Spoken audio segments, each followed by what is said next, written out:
Thanks for staying with us. So we have a guest in the house today who began her career in 2014 as a legal and administrative assistant at Kimberly Wayne and Diamond Solicitors in London. In 2015, she joined the Hyde Group in London as a project officer.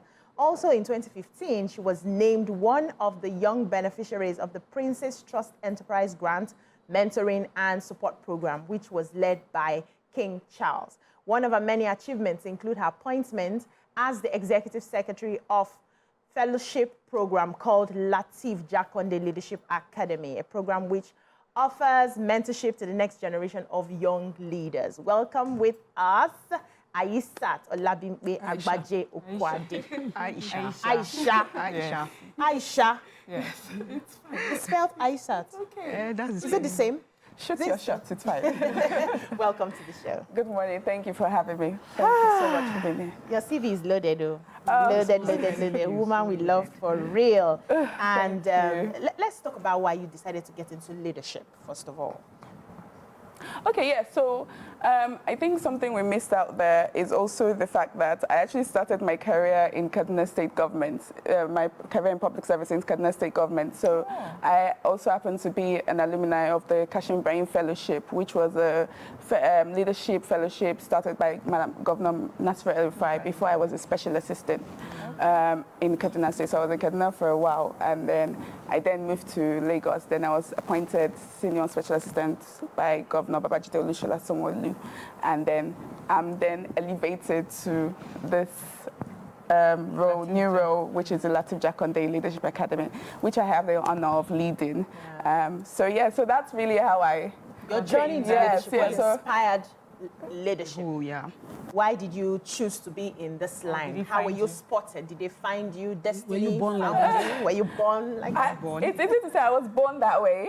Okay. So, but no, it's you grow it along the way. So I think it comes from the desire of also wanting to influence change and be change agents, particularly for Nigeria. And how can I contribute to what we are currently experiencing in Nigeria? What change can I bring to the table? Because there's the power of one, right? And everything you do contributes to, it has in economics, they call it ripple effect. It has a ripple effect.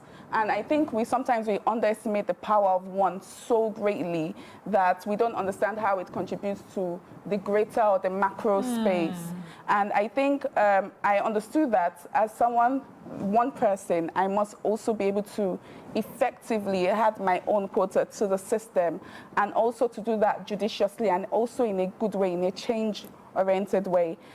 So that's what birthed my desire for public service. I was one of those that was on the outside for a very long time, and I started to learn that being on the outside is not enough. You must also get on the inside, because why am I knocking down the door when I can get into the door and also then add my own bits here and there? It might get lonely, but I am doing what I'm supposed to do. And I think that's what the desire for leadership is, and also the desire for a lot of my path or my journey. And I'm thankful that I've been able to find people that have those same desires, which is why we created the Lateef Jakande Leadership Academy by Governor Agbaje-Okunade. So it's because we found like minds, and I'm thankful for that journey. It's not so lonely after all. So I saw a post from a friend who said he was at the academy, Lateef Jakande Academy. Oh, you have a friend? Oh. Yes, and I was wondering, what do they do there? So what exactly do they do at the academy? Oh, yes, sure. So Governor Agbaje-Okunade identified that leadership is a major gap of what we are currently experiencing as a nation. And we say, when we talk about Nigeria's problem, we tend to mention leadership. But who is actually finding solution to the problem? Are we just going to keep complaining, right, as opposed to acting on it? And so he went as far as creating the Lateef Jakande Leadership Academy that is named after a great man with great ideals and moral standards that has also been able to create a pathway, a legacy that has changed a lot of our narratives over time. So he's created this to, to say that, okay, how then do we close that gap? how then do we ensure that we are building the next generation of leaders? So that's why Lateef Jakande Leadership Academy is actually it's targeted towards young people between the age of 25 to 35. So I say something, the way your young people look like today is what your future would look like. So what are you doing, how are you stepping in to change that? Because if you see what the young people look like, that's what Nigeria would look like in the next 10, 20 years. So how then what are we doing to ensure that we don't have the same, history is not telling the same story, but actually we are rewriting it, and that's what it's here. It's a drop, so we pick, every year that we pick 30 young Nigerians from across the country, and we mentor them for next 1 year. Governor Baji just mentors them for the next 1 year, and they work in his capacity as a special assistant, right? And they also shadow ESCO members, the different ESCO members. They are rotated to different ministries every quarter.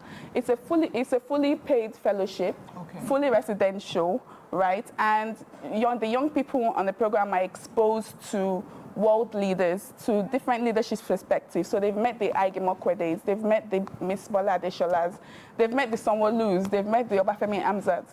They are exposed to a different perspective of leadership and how these people have been able to change their own path and also navigate with the complexities we have in the country.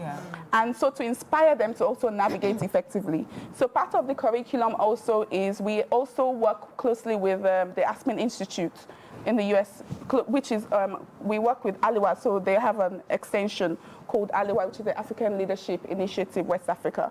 And there you have, they have a really intense curriculum on leadership, what a good society looks like. You look at the stories of Martin Luther King, the Lulas of Brazil's, you know, the Lee Kuan Yew. So to ensure, I think, you know, when you have problems, particularly Nigerians, when Nigeria has a problem, we think the problem is only for us alone, that we're the only ones that can identify with it, that it's really for us alone. But however, there are other countries that have gone through these same issues and been able to come out of it. So now we're adding a pragmatic approach to it. And then we take them on an international policy trip to see what these countries look like and how they've been navigating and do thorough case studies on them. Wow. So it's really to set them up for leadership. So we do have, I can boldly say that the next governor, the next president can come out of this academy because it's that intense, you know, and it's that, and they're that committed. It's really strong, really powerful thing, and it's really transformative, and that's the word for it. Well done. Sorry. Yes, we can. Well So done. any of you join this academy? Oh, okay. Anybody? Yes. Yeah, so as long as you're from the age of 25 to 35, you've got your bachelor's degree because it's for profession. It's also to ensure that, BSc or HND. We have the right crop of leaders. Yes. And also, you know, because you're also working as solution providers in the different MDAs you're working with. So we want you to also be able to recommend, you know, when you're in those different ministries, recommend that, okay, this is what, you know, just bring a different light to public service. These are people that are already in public service? No, they don't. So are these random people that can just graduate? People can be fresh graduate, 25 to 35. So I'm saying, is it someone now listening to you, 25 to 35? Is there an application that you can write, go to a website to get help? Yeah, so sure. So you heard it here first. So we are opening the portals so we currently have our first cohort, and they are graduating in the next few months. Okay. So we are currently opening our portals for the next cohorts. Okay. In the next, by the 17th of April. Okay. Right. So all they need to do is go on www.lgla.academy and click apply now. Once the apply now button is up, and also just puts in their personal information, and then after we ensure that they've gone through the eligibility criteria, which is 25, be Nigerian, also have BSc or HND, also have exemption, NYC certificate or exemption. That's the simple eligibility criteria. Then how about state? Do you have to be from Lagos? No, you don't. It's open to everybody in Nigeria. So even in our current cohort, we have people from Kaduna, Anambra. We have people from Kwara, so it's literally open to Nigerians all around as well. May I suggest, because the experience we have going to school in university, you know, state-owned or federal universities in Nigeria is that I'm 25 and just be getting admission. and you want to do this before you graduate, yes. And so you get this opportunity, but then you're now discouraged because you think your BSc is not ready. That requirement now, impedes your continuation. Also, you are either in the process of getting it, there's a long strike, and you're sitting at home helpless when you could have been in the academy, because you see ASU is already ready to go. They're on a 7 days working strike, warning strike, and then you have that, all of those factors. Don't you think that we should take out the BSc requirement? That's for one. Also, the age should be beyond 35. You can be a leader and start your awareness at 50. And you want a training or platform, the opportunities that it gives. That's true. Then number 3, there are indigent youth, aware and smart, who are not in school, who cannot be in school immediately, who would also want to enroll. Are you thinking of, spreading the brackets enough to capture this? Thank you, Yusef. Thanks that you said that. It's a really forward-thinking approach, because that leads me into my next point. So yes, unfortunately, you do have to have the BSc. Again, we want you to go into those MDAs to be able to be solution providers, to be able to recommend effectively. So when we find these young people in these MDAs, they actually write reports to Mr. Governor on a monthly basis with their recommendations. And so just to improve the capacity. But we also identify that not everybody can be the exclusive 30. So as a result, we are doing something called the Lagos Leadership Summit in the 17th of April, whereby we are opening a bit of our curriculums, a bit of our world leaders that we've interacted with to other young people, whereby they can also get that transformative engagement, information, and also if they don't, you also have people that they don't make it to the stage of being fellows of the academy. What do we do with them? So this is also an experience for them to be able to take that on board. So Leadership Summit is, the 17th of April. We have keynote speakers like former Governor, BRF, Governor Fashola, the likes of Mr. Abubakar Suleiman, Dr. Mobala Johnson, Dr. Jumoke Oduwole, Honorable Minister Bosun Tijani. So we have these huge lineups of speakers where we are currently now pushing out a lot of the narratives we push internally to external. So we're expecting over 600 young people that are very passionate about nation building, about being solution providers, about being transformative agents, for the country. So we're currently pushing that narrative out as much as possible. Of course, it doesn't end there. We would only find ways to further, expand. Oh, we start from somewhere. Yes, and I also understand that it's a drop in the mighty ocean, but also it's one drop that makes the mighty ocean, right? Exactly. So this is that drop. And eventually, we hope that we can birth a really huge Atlantic Ocean, that changes the course of the nation. Amazing work to do. This is also Women We Love. I mean, when you talk about it, I think you're the best person to talk about this, because sometimes these leadership things can sound boring, but you say it with such a sweet voice and a smile on your face. And I would like to ask you personally, what would you like to see at the end of the day of a fellow or someone who doesn't even get the fellowship? What do you want to see in a young Nigerian? Going forward, especially having gone through your Leadership Academy? Yes, what would I like to? I would like to see us become more change agents, right? And also, there's something we don't speak about, patriotism. How do we embed patriotism in our people? How do we get Nigerians to love Nigeria and Nigeria love Nigerians back in return? I love that. How do we get to meet on both ends? And I think I always say it starts here. It starts with knowing what your foundational issues are and knowing how you are then going to meet in the middle and still love your country regardless of how. So what I'm expecting young people to be, if they do go through a fellowship or even just in general, I want us to be patriotic with and also love Nigeria. Because when we love Nigeria, maybe she will show us love back. And most likely they will show us love back, right? And I think something I've learned, I'm a young person myself, and something I've learned is the ideal or the narrative of followership. We need to learn followership and followership of government, followership of you know, if we are going this path, let's go this Why path. is that important? It's very important because you cannot be a good leader without knowing how to follow. So what we see is that people greatly fail because they are not also good followers. You must be able to follow, because if you don't know how to follow, you don't know how to work in a team. So you must be able to greatly follow. So that's why also we must be able to, you know, I think there was a recent conversation about how on Twitter things that people are saying are also contributing to our global outlook, you know. Okay. So how we're perceived. Yes, how we're perceived. So you have a survey that ranks maybe Lagos number 1 or number 20, and apparently it's from what is being tweeted. So how do you, it's also okay to voice your opinions, but how do you also find the balance in You that? have to be a responsible tweet. Yes, how do we, person. so Twitter. the entire ideal is, what I expect is active citizenship. Well done. That's what I would like from every young Nigerian. Okay, but for now, it's just for Lagos State. Is it open to all other states as well? Yes, all Nigerians. So we take young people all over Nigeria. So like I said, we have Kwara, we have someone from Kwara, we have some fellows from Kaduna, we have from Anambra State, we have from Lagos, you know, all over, just because... Do you have offices there too?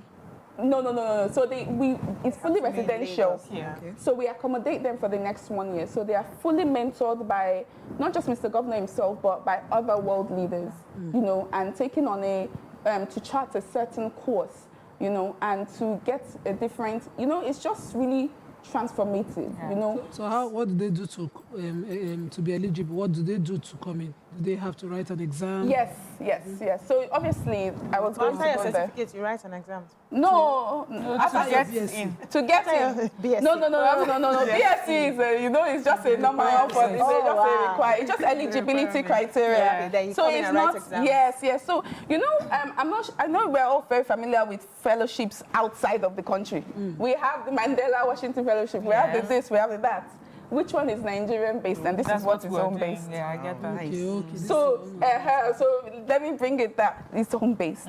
Now it's We love that. homegrown. And now we are dealing with everything from the Nigerian context. Yeah. And then dealing with our problems. Because when you go to Mandela, Washington, when you go to the US, it's very, Above our heads. you know, let's not be controversial here, but a bit of neo-colonialism, you know, here and there. But, you know, but it's coming from a Nigerian perspective. You know, it's more... Totally agree with you, because you see, when they go for the Obama Fellowship and they come back and say, democracy is this way. That, like, The democracy of the you see the one democracy. for America. It's democracy for America. There are cultures, practices, and ways of doing things that are not American here. Yeah. And so the solution, when they bring it here, go the jam. They cannot work. It becomes square in the round dissecting hole. it, disseminating Yes. it to a foundational level. Yeah. And that's what's interesting. Yeah. So I love what you're doing. Thank and you. I'm glad that we are waking up to this. We're Yeah. getting Yes. here where people are becoming more informed. We now understand what it takes to be leaders. People will now have to go and learn and shadow. I've always asked this question because there was a time I was studying the politicians abroad, and I realized that students from different universities shadow them. Yes. And I never Wait, saw any there's of the that. White I House studied fellows. political science. I didn't have an opportunity to shadow anybody. Wow. I never went to the House of Representatives. I never went to, you know, nothing. Just do it in theory and then come out. And when you come out, you realize that in real life, theory is not really, yes. The practicality is very different. Pragmatism. Yeah, so I understand where this is, and I hope also that it will extend to even having students who study maybe public administration, political science, law, shadow as part of their internship to even shadow some of these lawmakers, you know, just get people ready. Yes. But Nigeria is mixed. Complex. Very complex in such a way that the elites are quite a few. The people who are educated, as much as we see ourselves, everybody's a graduate, we're quite a few compared to the people on the streets, the people who will come out to vote on the day of election, the people who know the corners and crannies of every area. Most of them are not educated, right?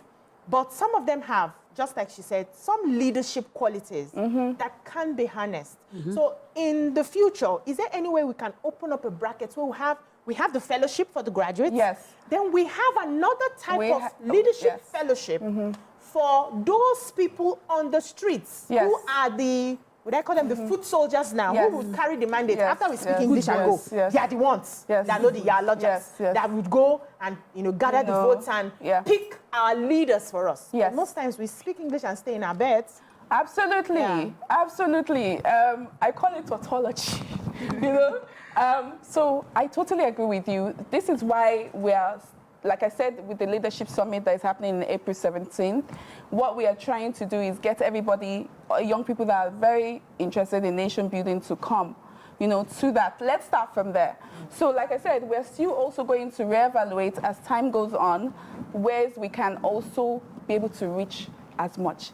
But we're currently just starting from somewhere. Yeah. Because if we have to carry everything, At and once. it's fully, it's government funded, so we can't carry it all at once. We've spoken a lot about the academy, but this is Women We Love, as I said Yeah. earlier. We need to know about you. Obviously, you seem quite, what's the word? Is it ambitious, I want to say. And I'm just wondering, who is your father? Who is your mother? Which primary school did you go to create such a young and vibrant personality? Yeah. Oh, thank you. Well, I'll take that as a compliment. It is. So I didn't go anywhere. So What who inspired you as as a child and things? Funny enough, I was recently asked that on a TV show. And I think what I set out to do was I had to create my own path. I couldn't find mentors.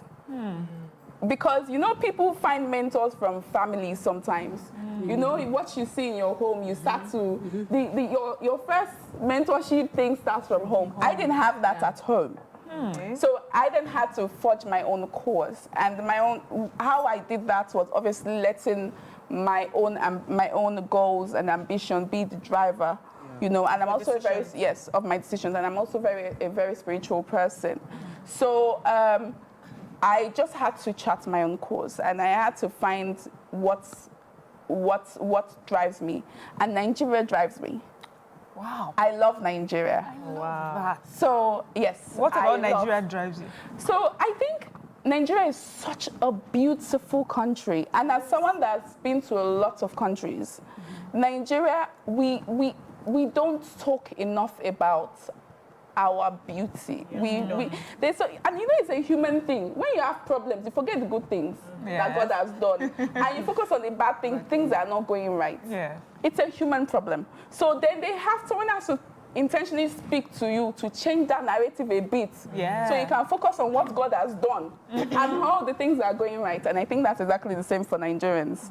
So we need to focus on what's going right. And that alone will become the manifestation that will then help us to, be better. Yeah. And like I said, love Nigeria, so Nigeria would love back in return. Or Nigeria loves its people and it loves back in return. So someone has to Start the love first. start the love. Someone has to stretch their hands. And that's why actually, sorry, I have to bring it back to Lateef Jakande Leadership Academy, because that's what I love about Lateef Jakande Leadership Academy.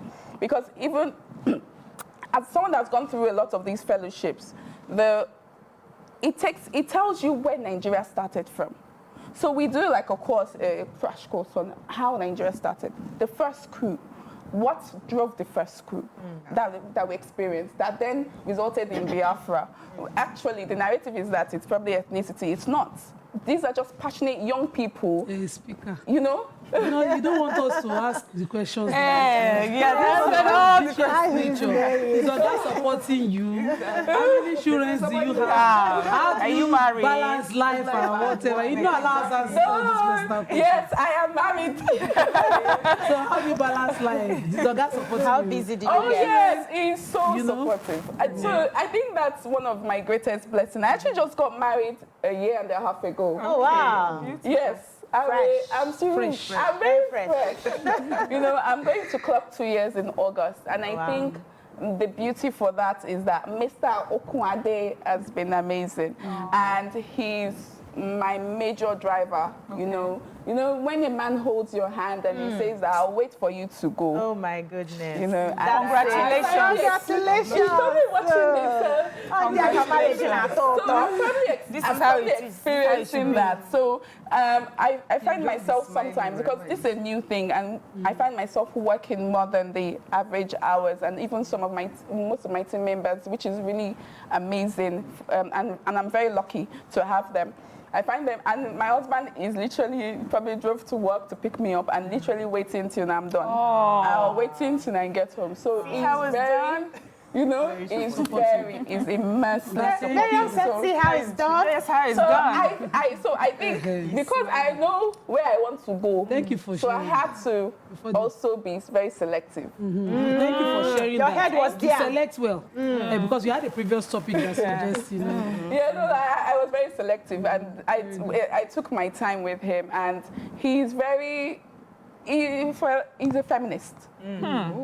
So he's a feminist. He's very supportive. I'm telling I you. remember there was a certain time I was down.